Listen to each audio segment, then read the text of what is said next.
बघा म्हणून आता आपण सर्वांनी आतमध्ये रायगडाच्या बाल्य किल्ल्याचा परिसर पाहिलात. आता समोर आपल्या इथे जे मोकळं मैदान दिसतंय याला होळीचं मैदान म्हणतात.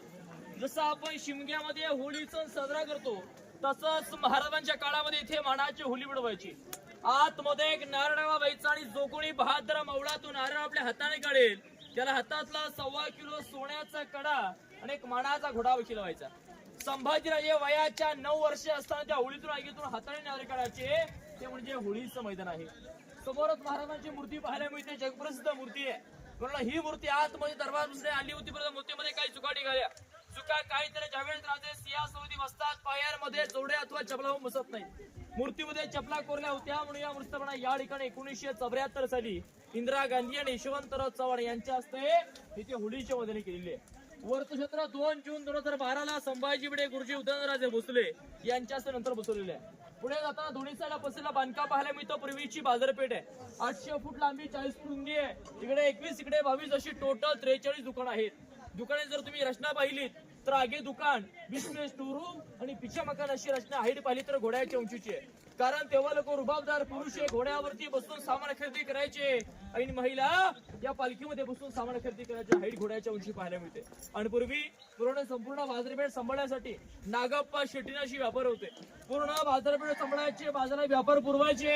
येणाऱ्या लोकांना कळलं पाहिजे या बाजाराचा प्रवीण व्यक्ती कोण आहे, त्यांची वेगळी ओळख म्हणून डाव्या बाजूच्या 7 दुकानावरती नागाचं कोरक शिल्प पाहायला मिळतं.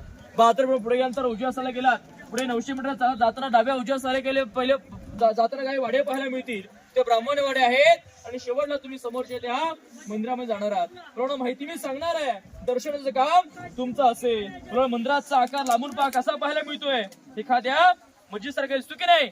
आतमध्ये गेला तर शिवलिंग पाहायला मिळतो, हनुमानाची मूर्ती पाहायला मिळते. त्याचा आकार बाहेरून मस्जिद सारखा का बांधला तर राजांचा गनिमिकावा. एखाद्या मुघलाने जर का इथे लांबून पाहिलं, जर का त्याला इथे लांबून एखाद्या मस्जिद सारखं दिसलं तर त्याला असं वाटावं या ठिकाणी मस्जिद आम्ही या ठिकाणी आपलंच केली आहे. त्या आक्रमण न करता आल्याकडे तसंच प्रथम जावेत. पुढच्या मंदिराचा आकार फक्त बाहेरून असं एखाद्या मस्जिद सारखं पाहायला मिळतोय. आतमध्ये शिवलिंग हनुमानाची मूर्ती आहे. याच मंदिरामध्ये जे उत्तरेकडनं कवी उशाले होते त्यांच्या आणि छत्रपती शिवाजी महाराजांची भेट ती याच मंदिरात झाली होती. आणि त्याच मंदिरामध्ये कवी भूषणे राजावरती एक काव्य केलं होतं. ते काव्य मला आता रिझोर ऐकतो तो इथला इतिहास आहे. ते काव्य असं होतं की इंद्रजिमी जंब पर वाड बसू अंब पर रावणस दंब पर रघुकुल राज है पवन बारी बहापर संमुणती नहापर शस्त्र वहापर रामदुज राज है तावाद्रु दंड पर चिता मृग झुंड पर भूषण तुंड पर जैसे मृगराज है तेजतम हंस पर खंड जिमी कंस पर व्योमलेच्छ वंश पर शेर शिवराज है, शेर शिवराज है. हे काव्य कविभूषणाने राजावरती याच जगदीश्वर मंदिरामध्ये केलं होतं. आणि मंदिराच्या अगदी समोर पाहायला मिळते ते म्हणजे छत्रपती शिवाजी महाराजांची समाधी. म्हणून आपल्या महाराजांनी शेवटचा श्वास हा राहत्या राजवाड्यामध्ये 3 एप्रिल 1680 ला सोडला. याच राजमार्गाने महाराजांची देहयात्रा त्या ठिकाणी नेली गेली. आणि त्याच ठिकाणी आपल्या राजांचे चुलत भाऊ संभाजी भोसले यांच्या हस्ते राजांचे देहचलनी 3 एप्रिल 1680 ला मुलांनो दिलं. बघा महाराजांचे 2 पुत्र मुलांना तरी महाराजांना पुत्र अगदी लाभले नाही.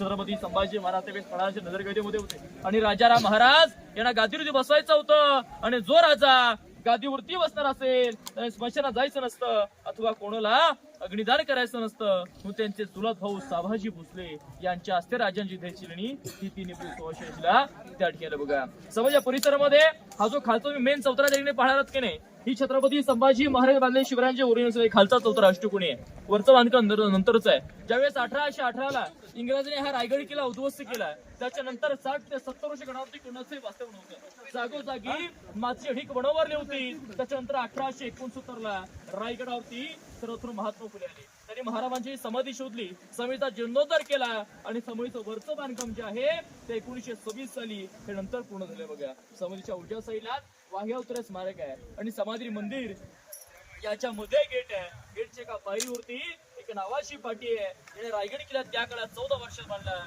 त्यांच्या ही नावाची इथे पाठी पाहायला मिळते की सेवेची ठाई तत्पर हिरोजी इंदलकर. मुलांना हिरोजी इंदलकर त्यावेळेचे आर्किटेक्ट होते. त्याने रायगड किल्ला त्या काळामध्ये 14 वर्षात बांधला. रायगडाचं बांधकाम चालू केलं 1656ला आणि रायगड किल्ल्याचं बांधकाम चालू असताना सिंधुदुर्ग किल्ल्याचं बांधकाम चालू होतं. म्हणजे एकाच वेळे ऍट अ टाइम 2 किल्ल्याचं बांधकाम चालू असताना अलीकडच्या कालामध्ये या राजाने दिला पैसा कमी पडला. आता करणार काय? आऊसाहेब मागू शकत नाही. आऊसाहेब मागू शकत नाही. राजे महिमूर्ती आहेत. अहो ते काय केलं? हो एखाद्या माणसाने बांधकाम थांबवलं असतं पैसे नंतर बांधू म्हटले असते. फिरोजी गावाला गेले. बायकोचे दाग दागिने जमीन दळत वाडा खाण ठेवला. अहो कर्ज काढून या दोन्ही किल्ल्याचं बांधकाम केलं. आणि ज्यावेळेस राज्याभिषेकाला प्रत्येक सरदाराला बक्षीस द्यायची वेळ हिरोजींचा नंबर आला. हो राजे हिरोजी विचारतायत. हिरोजी अखंड रायगड किल्ला मांडला. मागा हिरोजी काय बक्षीस पाहिजे? मगा सोनं मगा, चांदी मगा, पैसा अडका मगा, जहागिरी मगा, पाटी की मगा, वतन मागा. जे मागाल ते बक्षीस द्यायला तयार आहोत. हिरोजी काय मागितलं असेल राजाकडे? हो एखाद्या माणसाने पैसा अडका, धन दौलत, जहागिरी पाटी की मागितली असतील. हिरोजी म्हणे राजातलं काही नको. मंदिराच्या एका पायरीवरती फक्त आमचं नाव लिहायची अनुमती द्या. राजाने आश्चर्य वाटलं. हिरोजी नावाची पाटी मागताय तर ही पायरीवरती अहो नावच लिहायचं हिरोजी तर किल्ल्याच्या महादेवावरती लिहा ना, नगर हेडावरती लिहा, किल्ल्याच्या मोठ्या भिंतींवरती लिहा, सर्वांना कळू द्या की रायगड कुणी बांधलाय. बरं हिरोजी म्हणत नाही राजा नावाची पाटी पायरीवरती याचं कारण काय? तर राजे ज्या वेळेस तुम्ही रायगडावरती असाल, राजे ज्या वेळेस या मार्गाने जगदीश्वराच्या दर्शनाला याल, राजे त्यावेळेस फक्त तुमच्या उजव्या पायाची धूळ ही माझ्या नावाला लागेल.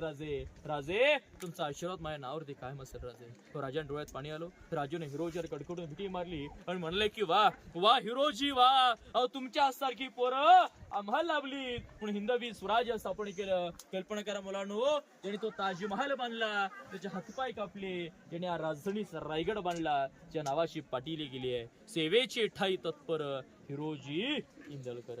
राजांसारखी माणसं होती, माणसांसारखे राजे होते. पण हिंदवी स्वराज्य उभं राहिलं, टिकलं. आणि आता आपण स्वतंत्रपणे हिंदू म्हणून श्वास घेतोय ते म्हणजे छत्रपती शिवाजी महाराजांमुळे. बघा या ठिकाणी बोलवणं आता रायगडाच्या महत्त्वाच्या पॉईंटची माहिती संपते.